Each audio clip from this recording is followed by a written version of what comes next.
Assalamualaikum. Вағалейкум ассалам. Қалайсың? Отырыңыз. Иә, үш балашаға аман есен бе? Тегіс аман. Ай, бәрекелді. Иә, қалай кемпірің? Айбат жақсы. Жақсы ма? Ай, бәрекелді, дұрыс. Аман есен болыңдар. Иә, айтпақшы, балаларың қалай? Балалар оқып жатыр. Оқып жатыр ма? Қайда? Алматыда. Экономист болам дейді. Ой, мінекей талабы жақсы.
Bәрекелді, құланым қалайсың, а?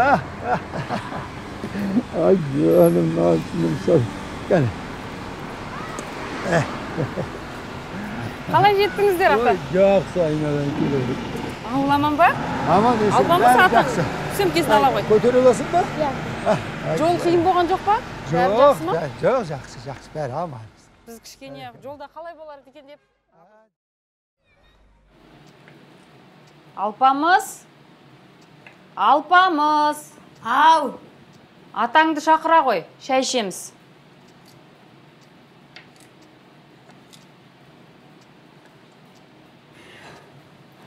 Келіңіздер. Қалайсың? Жақсы. Ауылда қандай жаңалық, мен тайым қалай дегенде. Ауылда бәрі жақсы. Саған ауылдағы адамдар бәрі сәлем айтып жатыр, балалар да. О, айтпағысы сенің бір ғой, тайың саған сәлем айтты ғой. Сабағыңды оқыдың ба, Алпамыз? Оқыдың. Атаңа шай алып бер. Атаңа шай алып бер. Алыңыз ата. Ай, рахмет. Бәрін оқып қойдың ғой, е? Иә. Сабақты 5-ке оқу керек. Атаң сонда қуанып қалады. Дұрыс айтады. Ата шешеміздің қалы қалай өткенде анау буын бұрындарын сырқырайды, бір емделу керек деп жатыр еді. Соған мен кішкене уайымдап жүрмін. Ошаққа бір әкеп тастармын, я болмаса өз келер қаратасыңдар ғой дәрігерге. Иә, мен бір дәрігерді қарап қойғам. Мен ойымша Арасанға барып емдету керек сияқты. Буынға Арасан жақсы дейді ғой. Ол да дұрыс шығар енді. Арасан басы Арасанға ма, әйтеуір көрерсіңдер. Әйтеуір ауылдағы тіршіліктен шығалса болды ғой бізге. Ой, есебін табармыз. Енді ол жаңа қамжымеңдер.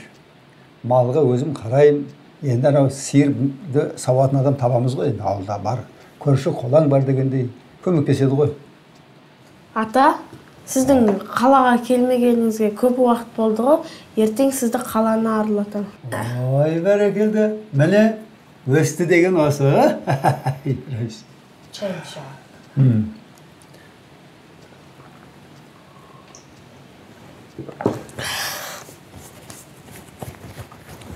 Тұра тұршы балам, отыр ғой. Не болды, ата? Сен нан қоқым шашпау керек деген әңгімені естіпедің? Жоқ, естіген жоқпын. Онда бұлай. Баяғыда бір ағайынды жігіт байдың қойын бағады екен. Ал бай олардың еңбегіне күніне бір кесе сүт, бір жапырақ нан береді екен. Бір күні ағасы тамақ жеп отырып нанның қоқымын түсіріп алады. Содан ары бері іздеп таба алмай қалады. Енді кеш батып, қас қарайып қалған кез ғой. Сосын жарайды, ертең келіп тауып алармын дейді де, таяғын жерге қадап кетіп қалады. Ертеңіне келсе, жаңағы таяғы қап-қара темірге айналыпты. Содан әреңдегендер ырғап суырып алады. Сол кезде әлгі таяғы алтынға айналып кетеді. Міне, сөйтіп ол жігіт бір күнде байып шыға келеді.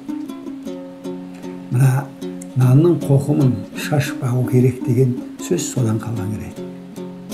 Нан ең қасиетті ас. Нанның қоқымын шашуға болмайды. Есінде болсын, жарай ма? Иә, жарайды. Ай, жарайды. Міне.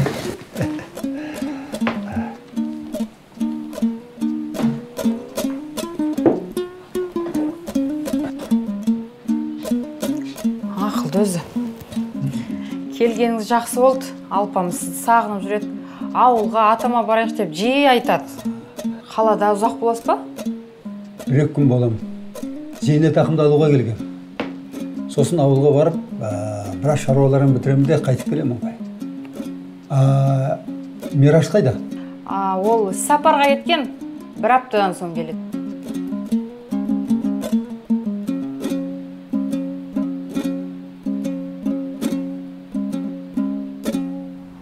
Болады.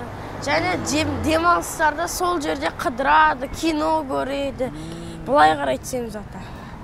Және анау фонтан ол шомылатын жер. Және ол фонтанда әдемілік үшін қойған. Адамдар ана жерден барып балмұздақ алуына болады. Ана жаққа барып сырғанауына болады. Және ана жерге барып олар демалады. Анау шетіне ма? Иә, сол көк шеттерге барып демалады. Ата, сіз суда жүзе аласыз ба? Әрине. Сенің жасында бізде талай жүзгенбіз. Қазір не ағып жүзе алайсыз? Енді қазір жүзуге қайдам. Мына таяқпен жүргенімізді көрмейсің бе? Жарайды.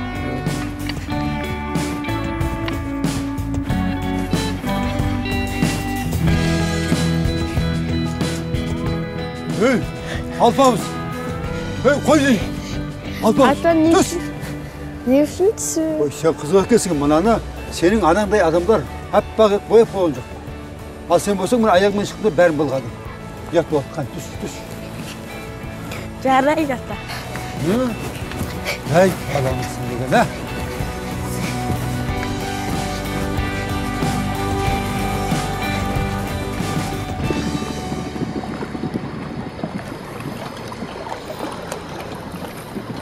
Рахмет саған балапаным.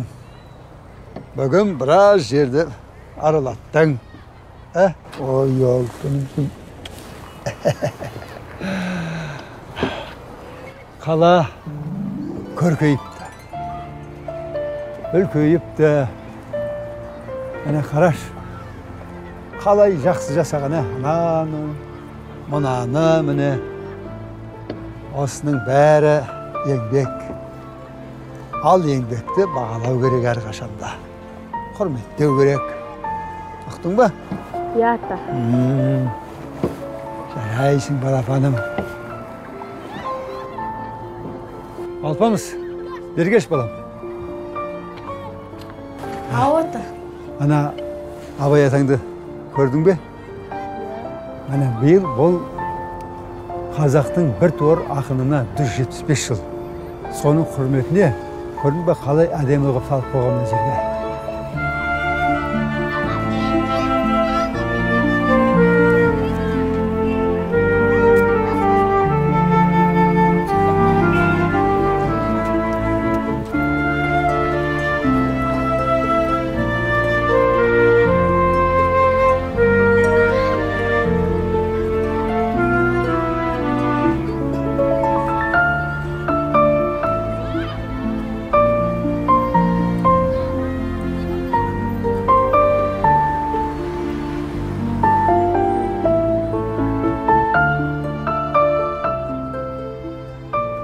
біздің жаңадан салынған театр.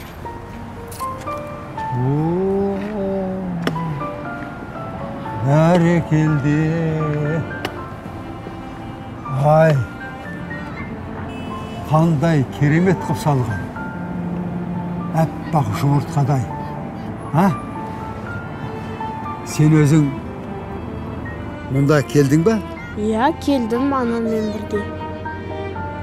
Иә, қойылымдар көрдің ба? Көрдім. Қандай қойылым? Балпық би туралы қойылым. Балпық би? Иә. Иә, онда әлгі Балпық бидің мына жетісу жерінен сонау.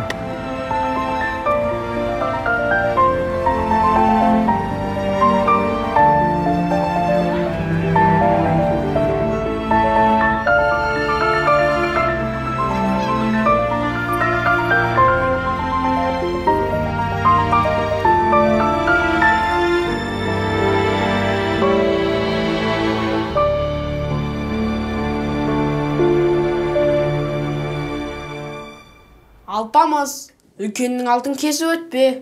Әдепсіздік жасама. Алпамыс? Ау, ата. Сен не білдіріп жүрсің, я?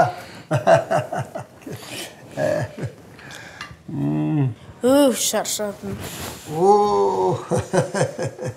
Ей, балапан, бүйтіп күрсінуге болмайды. Неге? Баяғыда бір жігіттің науқастанып жатқан қарт анасы болыпты. Төсек тартып жатқан. Содан енді баласы анасының жағдайын ойлап, орманға барып ағаш жауып, оны базарға апарып сатып, анасына ем-дом жасау үшін біраз жағдайлар жасайды. Содан анасы баласы кешкісін келген кезде баласының қас-қабағына қарап, шаршадың ба балам деп сұрайды. Баласы анам уайымдамасын деп, жоқ ана, шаршағым жоқ деп жауап береді. Содан енді күндердің күнінде жаңағы жігіт ұмытып кетіп, шаршап келеді, ақылап, оқылып, сөйтіп отырғанда анасы көріп қояды. Содан анасы түнімен уайымдап, жүрегі қысылып, таң ата жан тәсілім береді. Шешесінің қазасына баласы жылайды, өкінеді, бірақ енді амал қанша. Сондықтан балам, ата-ананың көзінше ақылеп өкілеме. Олар сені уайымдайды. Сол есіңде болсын. Жарай ма? Жарайды, ата. Балапаным сол менің.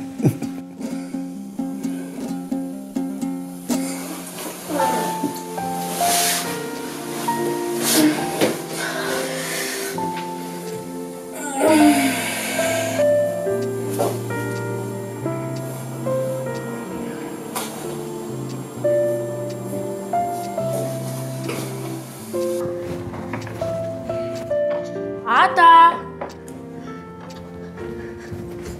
Анашым, атам қайда? Балам, келдің бе? Отыра ғой, шай ішеміз.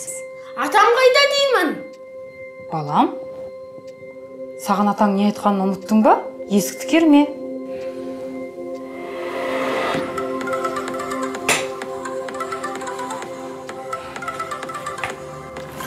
Ата, не болып қалды? Мына босағаны керме. Босағаны керу, ерлі-зайыптылардың арасына сызат түсіріп, отбасының берекесін қашыруы мүмкін дейді. Үйге жақсылық пен жылулықтың керуі әке-шешеге байланысты. Сондықтан босағаны керме. Жарайды.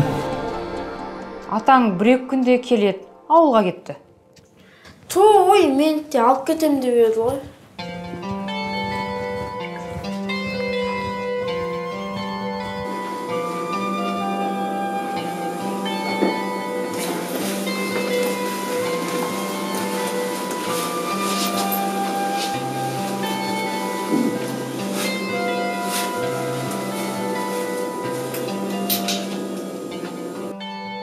Алпамыс? Алпамыс, шайың суып қалды ғой. Келе ғой. Алпамыс? Қайда кеткен? Алпамыс? Мына бала қайда кеткен? Алпамыс?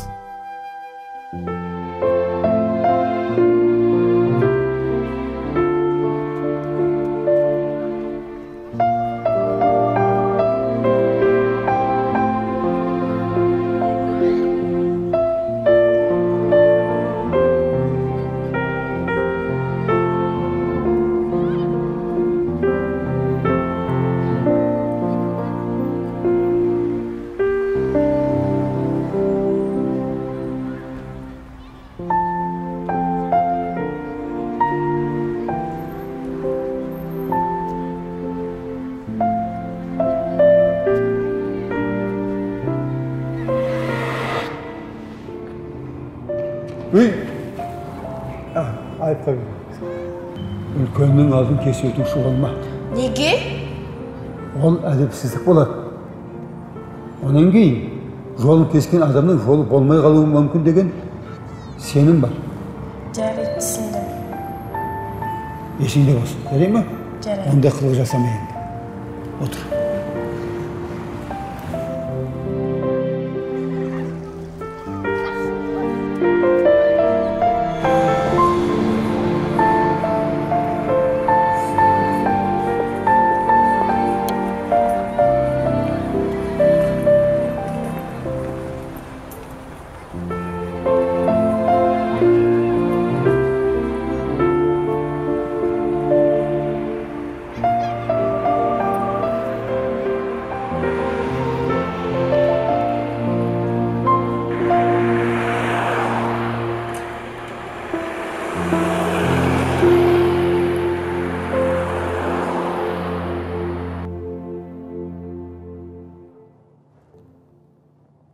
Тәте, есінеген кезде ауызды қолмен жабу керек қой.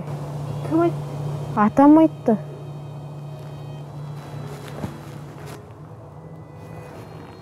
Ой, балам, талай нәрсе біледі екенсің. Кімнің баласысың? Атамның баласымын. Атаң аты кім? Қасым. Қайда кетіп бара жатсың? Атама барамын. Атаң қайда тұрады? Атам ауылда тұрады. Ой, балам, әке-шешең қалай сені жалғыз жіберді? Олар білмейді. Балам, әке-шешеңнің ескертпей шыққаның дұрыс емес. Әке-шешең ренжітпе деп атаң айтты ма? Айтты.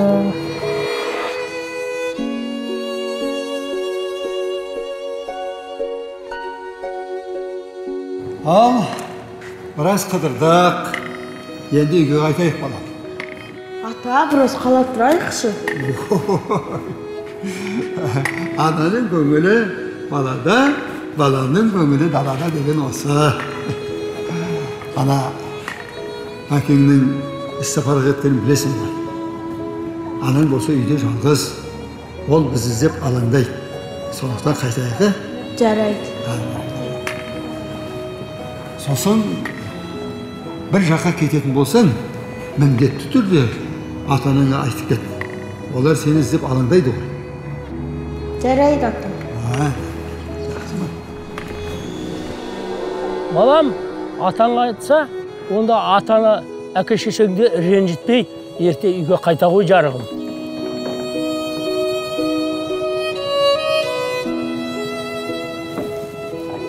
Сау бол, балам.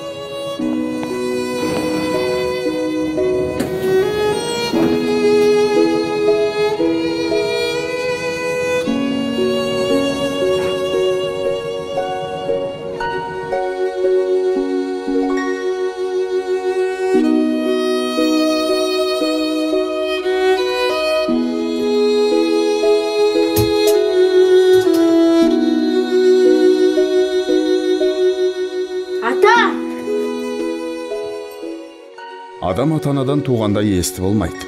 Естіп, көріп, ұстап, татып көрсе, дүниедегі жақсы, жаманды таниды дағы, сондайдан білгені, көргені көп болған адам білімді болады. Естілердің айтқан сөздерін ескеріп жүрген кісі өзі де есті болады.